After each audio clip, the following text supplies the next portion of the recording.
Dear colleague, welcome. It's Dr. Jack with today's edition of the Life Brief.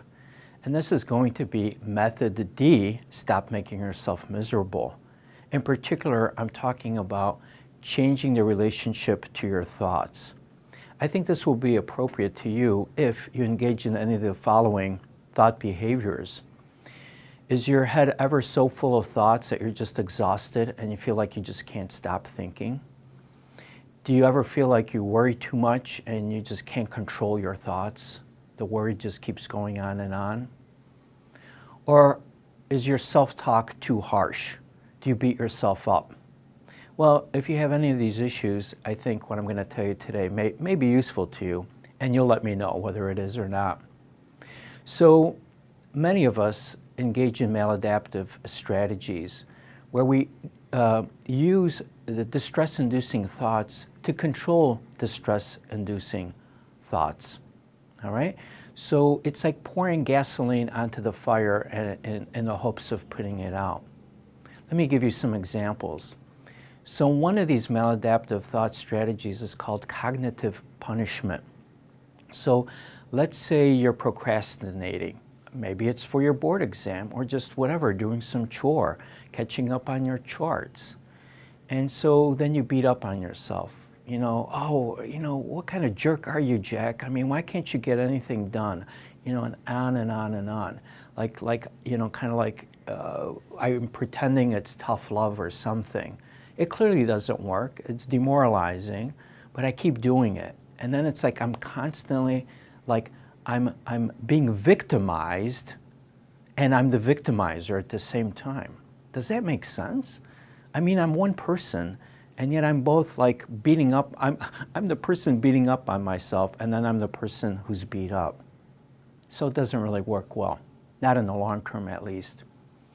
Another approach is thought suppression. So let's say you're really worrying about something, so you try to suppress those thoughts. But how does that work? If you're trying to suppress something, you have to be thinking about, number one, the topic you're trying to suppress your thoughts about, and number two, the process of suppression. So anytime you try to suppress thoughts, you're actually kind of focusing more on those topics and the process of trying to avoid those topics. It's just counterproductive. Another approach is distraction. Distraction could be both cognitive distraction or behavioral distraction. So if there's something bothering you, you can go shopping. You can go, spending a lot of time on social media.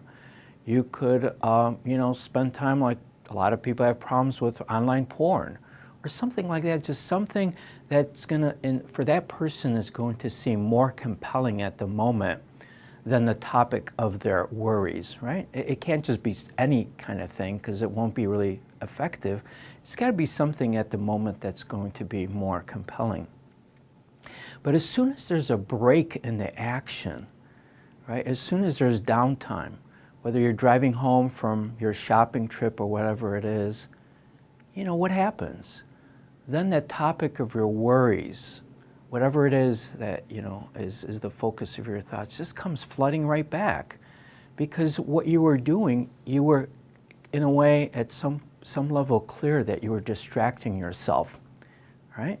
And so the distraction stops, the thoughts come back, and then you even feel worse. It's sort of like, not only did I engage in some behavior that wasn't very valuable to me, but on top of that, my strategy of dealing with my worry or my unpleasant thoughts is ineffective. And then you're further demoralized, and you further feel that your thoughts are not under your control.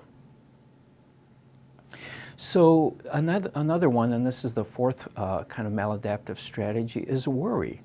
So this is, ironic that worry is sometimes used by people as kind of an antidote to their distressed emotions about worry, right? So a worry is basically thinking about imagining scenarios, imagining bad outcomes over which one has no control. And so people will often develop a belief about worry that it's actually valuable and productive. It's sort of like, well, if I'm worrying about it, I'm going to be on guard, and I'm going to be less, less vulnerable to that threat that I'm imagining. But that's a mistaken belief. Worry is not an antidote to worry. Planning, preparation, anticipation, yes. But you have to separate clearly what is planning and preparation versus worry. Planning and preparation, you focus on the things that are under your control. You anticipate future threat and you do something to protect yourself. That's why we buy insurance. Worry is worrying about the outcome without ever engaging in productive behavior to be more prepared to actually decrease that threat. So cognitive punishment, thought suppression, distraction, worry. Another, let me mention about worry. Sometimes people worry about something else because they'd rather worry about topic B than topic A. So that's kind of another variant. Now, how do we break this Gordian knot? How do we stop engaging in these maladaptive strategies that only increase our distress rather than actually solving it?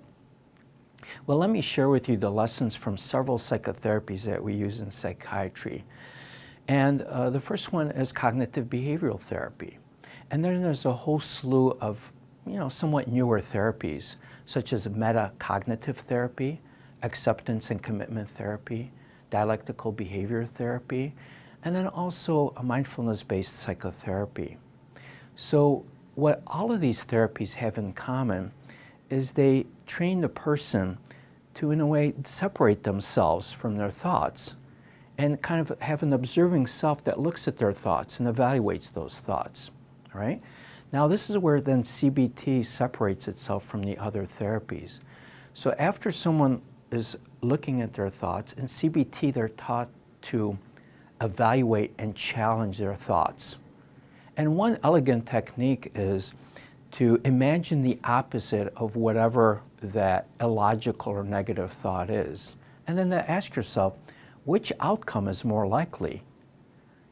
My original worry or actually the opposite? And oftentimes a person says, well, yeah, the opposite of my worry is actually more likely to occur.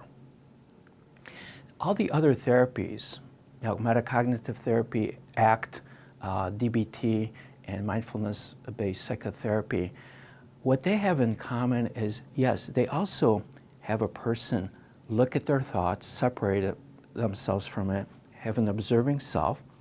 It's called cognitive diffusion and learning theory. But then this is where they take a different path. Rather than challenging those thoughts, the person is taught that these thoughts are common and they're normal. I mean, imagine, our senses. Our senses never stop. We're hearing all the time. Even our eyesight is on all the time. Even if we shut our eyes, we still see the inside of our eyelids. And that part of our brain in charge of thinking, of language-based thinking, it's on all the time. That's just a part of us, of our brains. It's just going on and on. And it doesn't mean that we have to accept our thoughts. They're hypotheses. They might be right, they might be wrong. We don't have to react to them. They're just there. I don't have to react to everything I hear or everything I see. I don't have to react to my thoughts. So for instance, one technique in metacognitive therapy, and this grows out of century-old mindfulness practices, is to just, every time a thought comes into your mind, you imagine placing it, seeing those words on a cloud that just drifts across the sky and out of your view. A variant is to imagine placing that thought on a leaf that's on a stream that then just slowly flows away. And then the next thoughts come in. Why? There's always next thoughts. One thought comes in, it goes out, the next one comes in. There's nothing to do. They're just thoughts. They might be right, they might be wrong. I don't have to judge them. I don't have to react to them emotionally. They come and they go. And I actually like this technique better than the CBT technique of observing thoughts and then reacting to them and challenging them.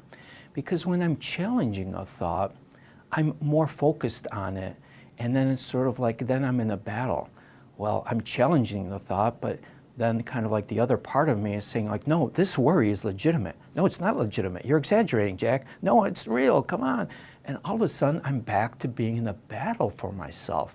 So CBT certainly is an effective therapy, been shown to be very effective across many psychopathologies and effective for people without psychopathology. But I do see that as a downside. It doesn't work for everyone. I'm much more like that accepting approach, seeing thoughts as normally coming and going. It's a part of our brains, our minds, that is always on. We don't have to make too big of a deal about it. So let me know if you found this discussion helpful to you. And I do think it'll help you if you are a person who beats up on yourself in your mind too much, if you can't control your worry, or simply, it's not even the topic of your thoughts, but simply you're exhausted from having all those thoughts. Hey, they come and they go, right? There's nothing to do. Just accept it the way it is. Signing off for today, it's Dr. Jack. You take care of yourself and let me know your thoughts on my thoughts. Take care for now. Bye for now.